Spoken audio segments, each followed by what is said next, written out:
"Is there anybody there?" said the traveler, knocking on the moonlit door, and his horse in the silence champed the grasses of the forest's ferny floor.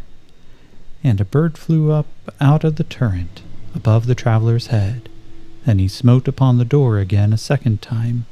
"Is there anybody there?" he said. But no one descended to the traveler.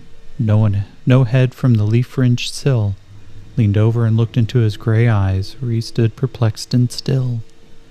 But only a host of phantom listeners that dwelt in the lone house then stood listening in the quiet of the moonlight to that voice from the world of men, stood thronging the faint moonbeams on the dark stair that goes down to the empty hall, hearkening in an air stirred and shaken by the lonely traveler's call.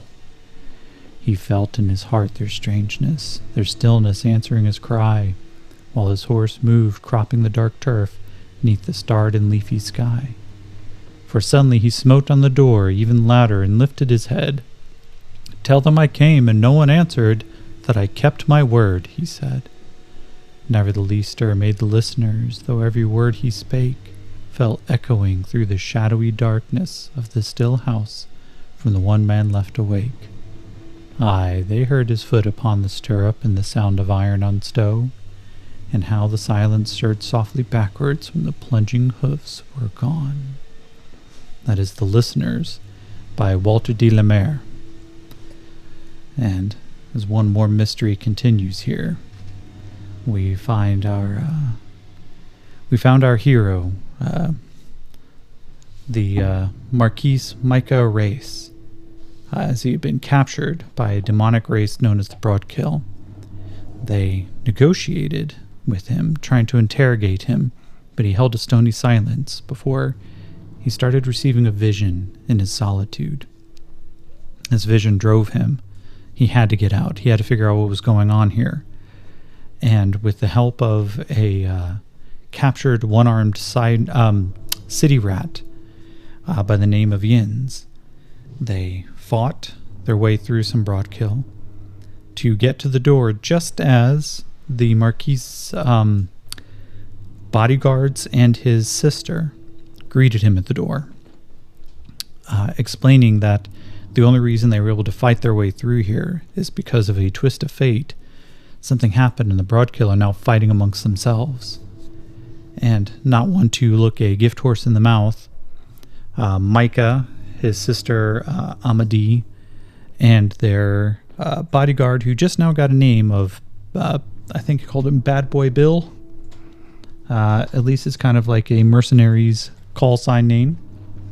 They found themselves stepping out. For the first time in about a day, Micah sees the sky, but he realizes something. He asks the questions to his sister about this particular skills that she's been training him in, the ability to become a cyber knight. And she answers in a way that leaves even more questions. Micah knows she lied to him just now. She obviously knows who this person is, this Lord Coke that he had a vision of. But why won't she say? And why does it seem like she's keeping secrets about what the Cyber Knights actually are? He thought this was just something that she was training him in. And now it turns out there might be more. And that his sister knows. So we come back in to, I'm going to actually put the chaos factor down a step from a 7 to a 6, because while it does introduce new mysteries, I do think it's important to recognize that Micah actually picked up on the mysteries. He saw a little bit through the facade of his sister, and I kind of get this impression that the way he sees Amadee is a little bit of a hero worship, right? That he's been learning these just pretty crazy arts, this high level of combat, this near supernatural abilities that he has been learning from her. But why hasn't she shared it with him? What is she hiding? And so we start off right back into the scene. So I am assuming right off the bat that they are going to gather them up and head right back towards the keep. So let's get our fate dice rolling. Where'd you go, D10? I just saw you. There you are. And let's test the scene. Chaos factor of 6. That is a 1. So it is a altered scene. Let's see. What alters about it? I think... Well, let's just roll a quick description and see what it comes up with, huh? So let's go over to our description table, which I'm a little surprised I don't have memorized yet. And now, let's throw in a new action. 69, nice. Proceed, and 1. Proceed advantage. I think as they are making their way back to the keep, some of the king's guard who's with them still, they see a group of these broadkill fighting amongst each other, and they turn, my lord, my lady, permission to engage some of these creatures to ensure they never come back. And Amity looks over, and she looks, well, fair brother, what do you think? Do you want to get some more exercise, or would you like to continue? Let's see. He has some hindrances. Hesitant hindrance actually has a mechanical feature where it's draw 2 action cards and take the lowest, right? He's got an obligation to lead his kingdom and his obligation to training a signer knight, and he's uncertain in himself. But nothing in here speaks of either bloodthirst or anything else. So I'm going to leave this up to... and you know what? I'm going to give him a battle roll to see if he thinks this is a good idea. He still has 1 wound, so 3 and a 5, so the 5 goes down to a 4.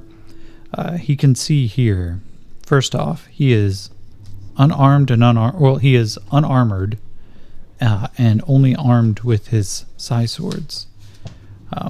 He can see the fight as it's progressing. He counts off the numbers of broadkill. He counts off the numbers of his bodyguard. So I'm going to roll, say, a D8. Yeah, I'll roll a D8 for the number of broadkill and 2D6 for the number of guards. Now, these broadkill are tough, which means that it's really like 2 guards for every 1 broadkill. It's 6 broadkill and 4 of the guards. He looks over to her and says, Amity, that is not a good equation. Our men are hurt. We need to get back. We should bring out mop-up crews once everybody is having a chance to catch their breath. Don't let the enemy do the hard work and then us spoil it. Let them fight. Amity looks over. She goes, thought you were only gone for a day. Didn't know that you had suddenly turned into a wise leader. He goes, I'm just wearing my skivvies right now. I don't wish to get involved in a fight. So let's see, she does not have a battle skill, which is a little surprising, but I'm going to give him persuasion, which right now is a D6. Oh, nice, the 6 blows up. 9 total, -1, it's an 8, that's with a raise. The crew quickly see the wisdom in his statements. And they say, the young lord has spoken. Let us get him back. We must get him safe. And then we must talk to your father.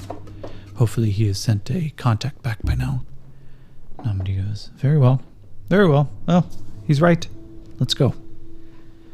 The sounds of the the laser blasts, and the screams of these creatures fighting amongst themselves falls behind them. They come and pick up one of the vehicles and begin to drive off. And Micah turns around and looks over to Jens, and he's like, well, I know you weren't there for my vision. That would have been weird if you were. But I'm very glad that you were able to join us on the way out. When they first introduced you, I was a little bit worried. Do you know when and how you were captured? And Jens just kind of looks and he goes, well, I was just out here visiting, right? And I wasn't really prepared for a fight.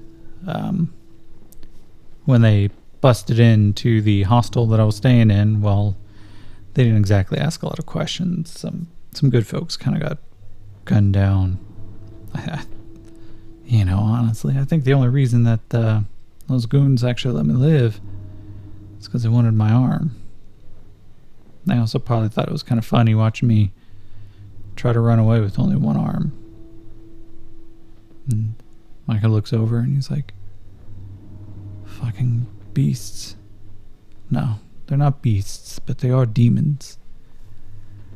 These creatures, they are not of the same substance as us.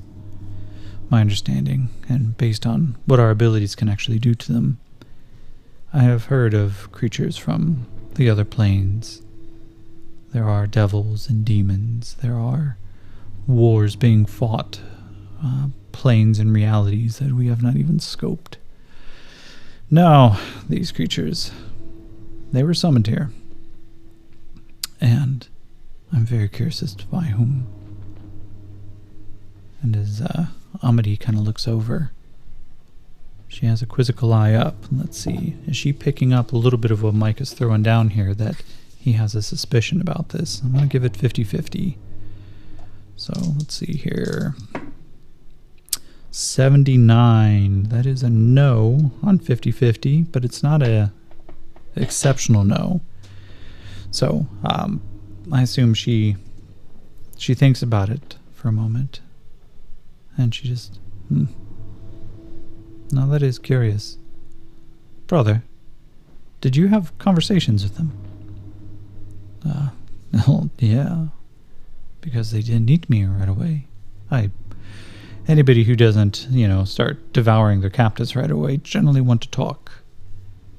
And there's kind of a little bit of a chuckle before they realize that, some of the King's Guard are overhearing this conversation, and kind of a little bit of a nervous, like, oh yeah. There were quite a few people who died. All right. And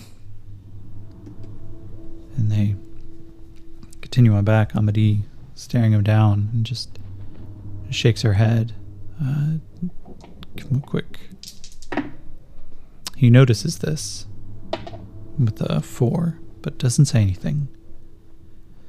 Jens just kind of sits there looking out, a little bit of a pensive look on his face. Regardless, yeah, I appreciate you bringing me back. It's a little weird still. It's a little weird.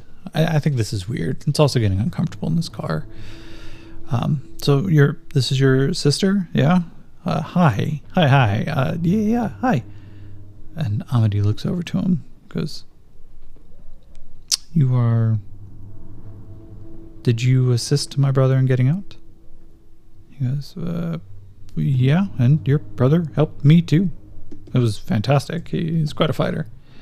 Yeah, I could have taken it all on my own, but these kind of things, it's not very heroic of me to kill everything and just leave it for him. Amity's watching him. And let's see, does he have shooting, stealth, intimidation, persuasion? He's got the brave edge. And greedy, though. I'm going to give him a persuasion check to see if he is charming. Not a wild card, so just a straight D10. Oh, it's an 8. Amity, let's see. We'll give her a chance to kind of resist it here with a spirit, which is a D10. 1 and a 3. She kind of chuckles to herself. She goes, "Is this your new stray?" He goes, well, actually, ma'am, if it sounds like you guys could be in the market for some good help. I'm in need of a job now. If you guys are offering, I didn't bring my resume. I didn't bring a cover letter. I can get you some,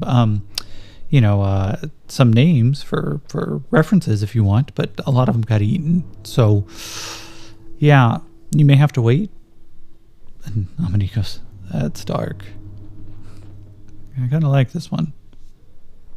And goes, well, we will find a good use for him in Father's court. Maybe he can join our court.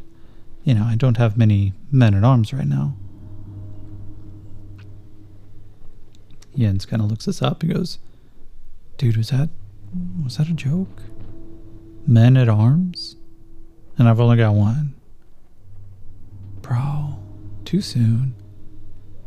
And Micah has good graces to kind of blush a little bit before Jens hits him with his left arm and goes, yeah, but you guys are going to give me a new one, right? I'm fucking with you, man. I'm fucking with you. My lord? Do I need to say that? He looks over to the King's Guard. Do I need to call him my lord? And one of the King's Guard comes back and he goes, it's a very good idea. He is now your lord. Shit. We'll go on to the next, that was a relatively calmer phase. And they are in some relative safety, at least now. So they make it back. Let's roll a fate check. This is a 2, so it's an interrupt. So we're going to be going into an interrupt scene. And what happens in the interrupt? Let's do scene adjustments. D10. 8, make 2 adjustments.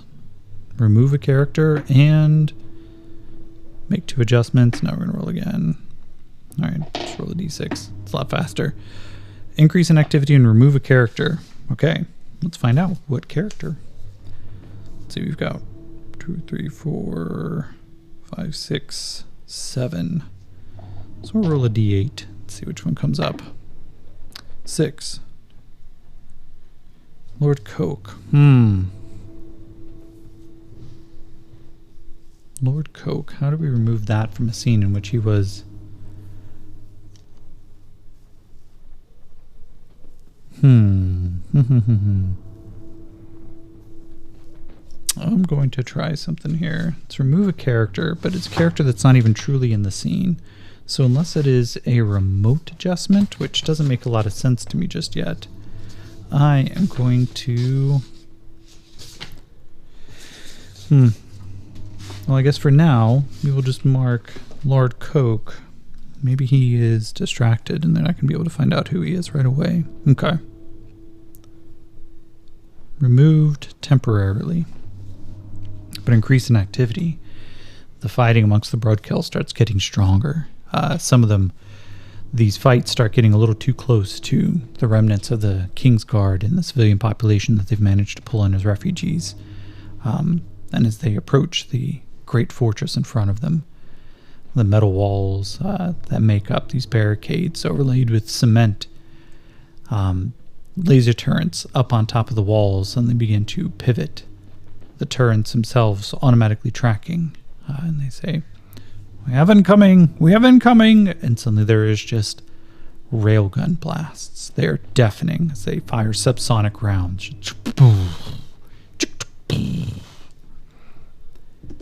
They, Micah, from his car, let's ask a Fayhouse question. Does the fighting overlap and prevent Micah from getting in? I'll say this unlikely, but chaos factor of 5, that's a 35 or lower. They are getting into a fight. And that's a 22. So yeah, we're rolling into, well, that's exciting. Let's get into some action then. Because we rolled a 22, which is below the chaos factor, which means we are going into a random event. Let's take a look at what this random event means. Let's... Choosing the random event focus, D100.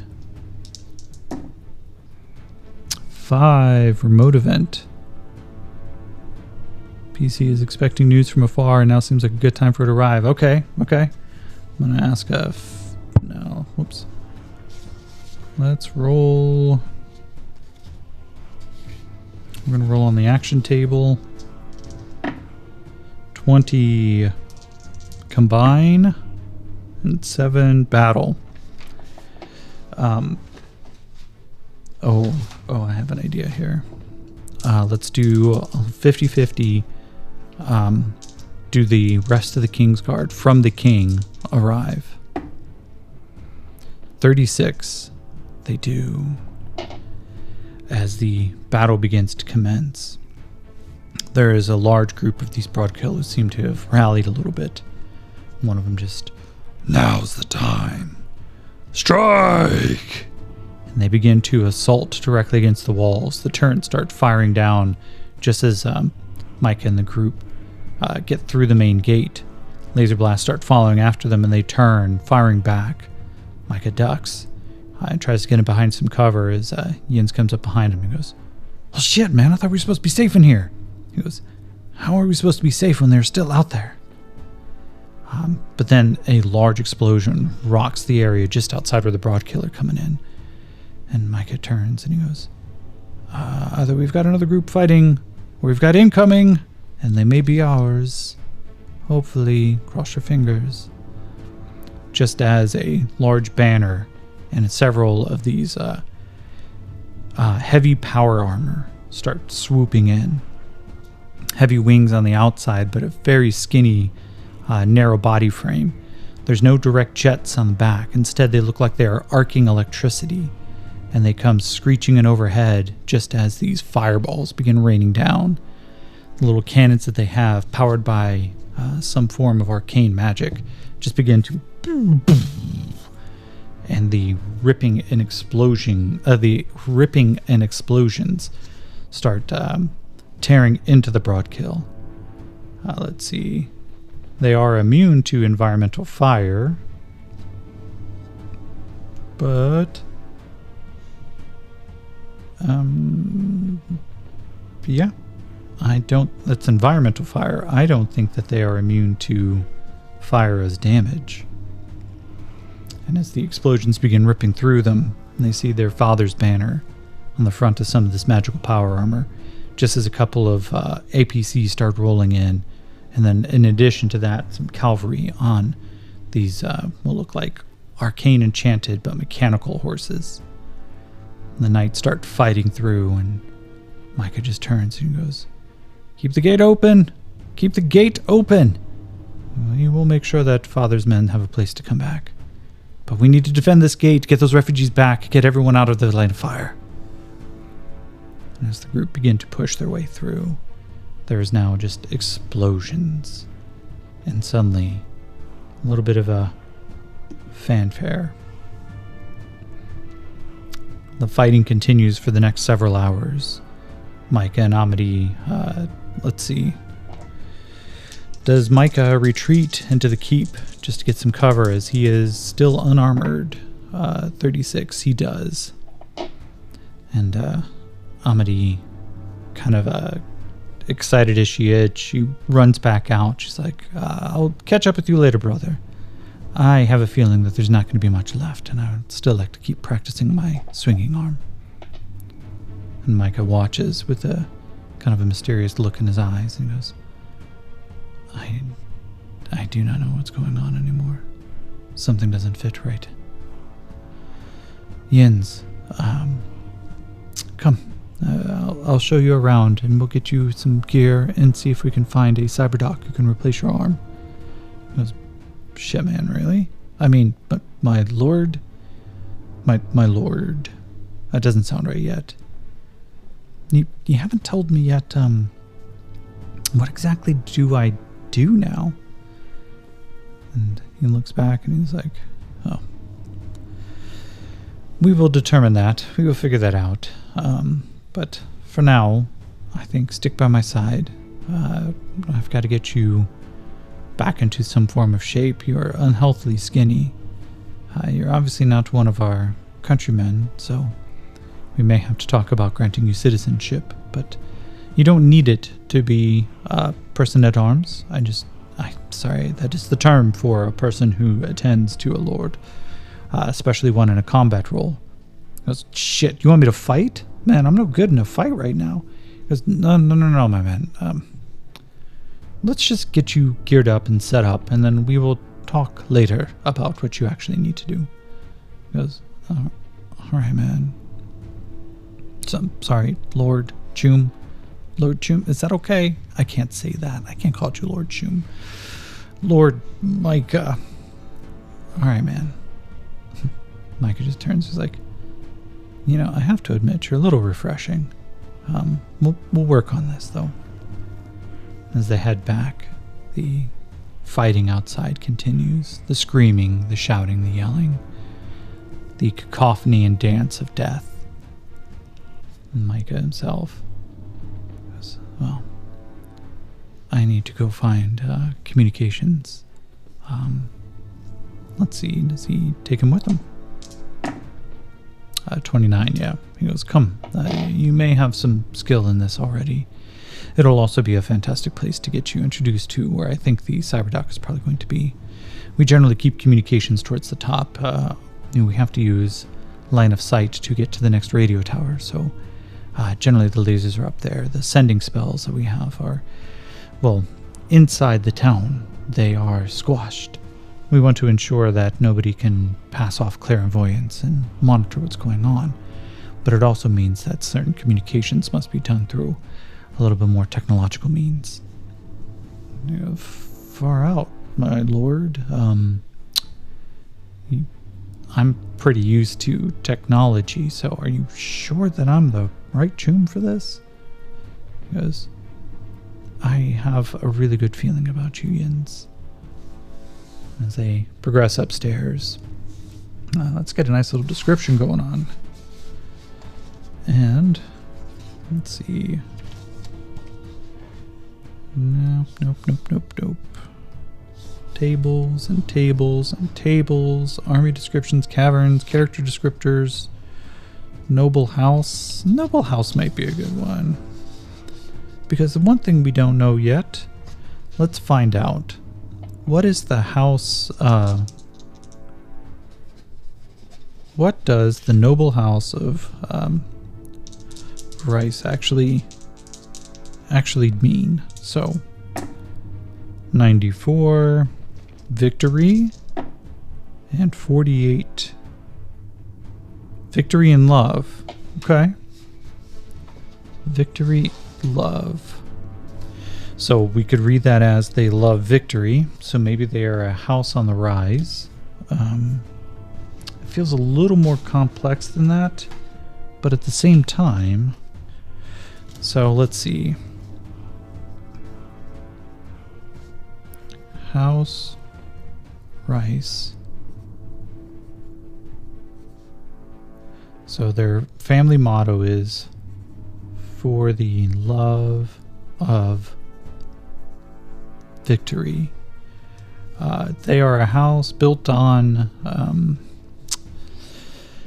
nobility, but also a competitive house. Oh, let's ask a fake question here. Do Amadi and Micah have more siblings than each other? 50-50. 18, so that is yes. And you know what? There's a fantastic book called The Rift Standard Rules that has a great table on determining family size. So, let's ask them the last faked question about this. Are the siblings in a high state of rivalry? 28. Yes. Okay. So, here's how I'm hearing it. House Rice. There's multiple siblings. Maybe cousins, brothers and sisters, half-brothers, stepbrothers, stepsisters, whatever. But they are in a constant vying competition against each other to win the approval of the king. In this little kingdom that they have here, these little individual city-states, each one, of course, would have a marquee of some sort. Now, that is why Amadi and Micah are so different. First off, they are working together. And second, they are training in some ancient art that gives them a little bit of a leg up. So, highly competitive family. And Micah and Amadi are different. As Micah gets up to the radio, there is a communications room that has everything from some of the most high-tech broadband. There's a laser array set up for high-speed communication going out. There are vid phones all over the place to make the best usage of this. But then there's also a bank that has a series of crystals. And it looks like there is some arcane user who is trying to manipulate them right now, while at the same time you see a couple of just dressed in military uniforms, some communications officers standing at these communication arrays. They snap to attention. They salute Micah as soon as he comes in. They're like, "My lord."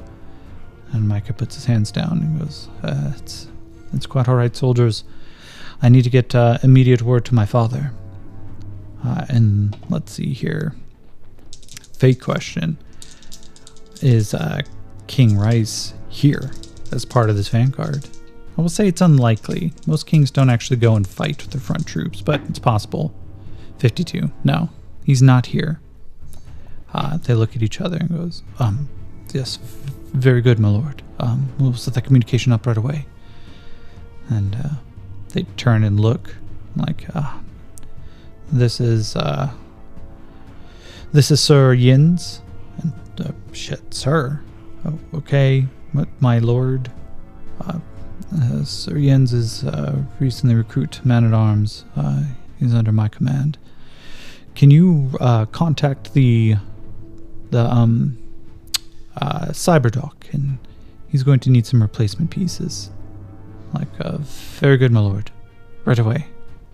One of them nods over and goes running downstairs. And suddenly the communication breaks through. Does the king respond back? I'm going to actually say unlikely as well. 91. This is an exceptional no. So the communication breaks. The communications officer starts nodding into a headset. Yes, understood. My lord, the king, your sire, is he is unavailable right now, and communication has stopped. He goes, communication has stopped. My father won't take my call. His duties keep him otherwise. Don't bullshit me right now. I just want you to make sure. Can you try again? And the communications officer nods. No, my lord. The communication channel is off. They are not receiving communications from us. And Micah kind of looks and he goes, okay. So if my father won't respond, are those his men out there? And now let's roll on. It's a twist of fate. Let's do a 50-50 here, because I don't even know. Are they actually the King's Guard out there? 91. That is an exceptional no. So the people who are out there are not actually from the king.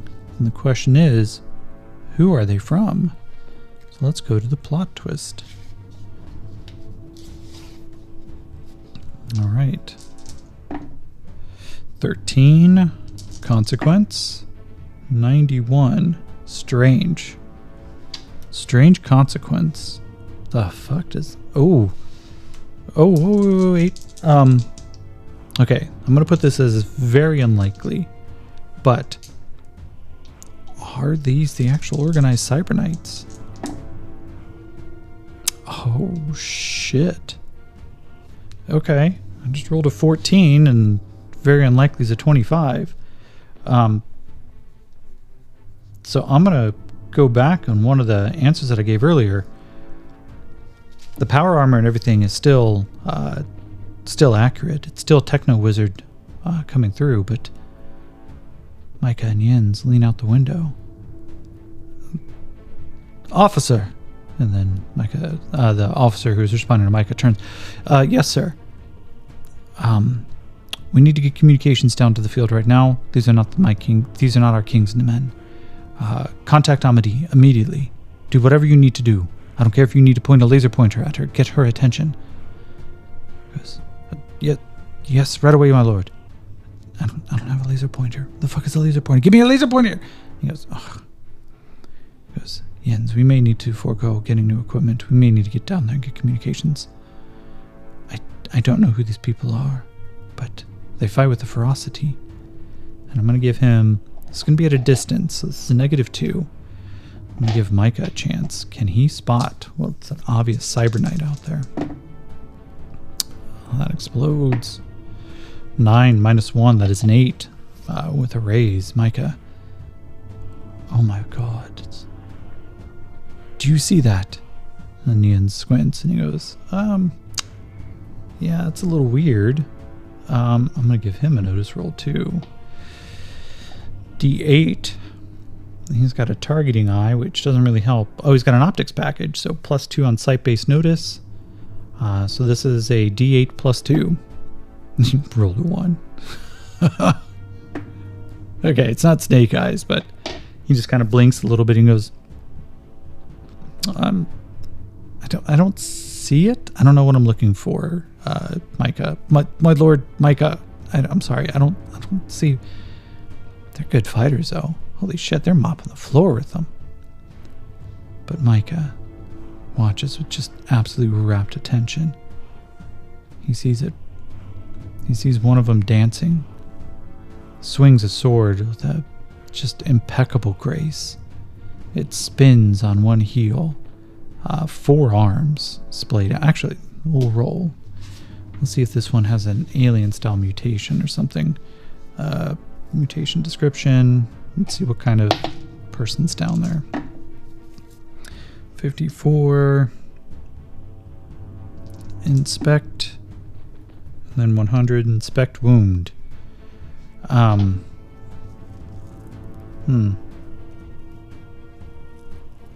Inspect wound. Okay. Is it a Cyberknight working alongside a mystic? I'll say 50-50. 24. So yes. There's a couple of Cyberknights down there, and Micah can see them clear as day. The Psi swords flashing, appearing. Both of them fight with a different fighting style. One of them treating it akin to like sword and shield. Classic fights. The shield progresses, the sword hold, raised high, and then as soon as each strike, they push with the shield, maintaining a almost like pure bulwark of death and assault. The other one, though, dances.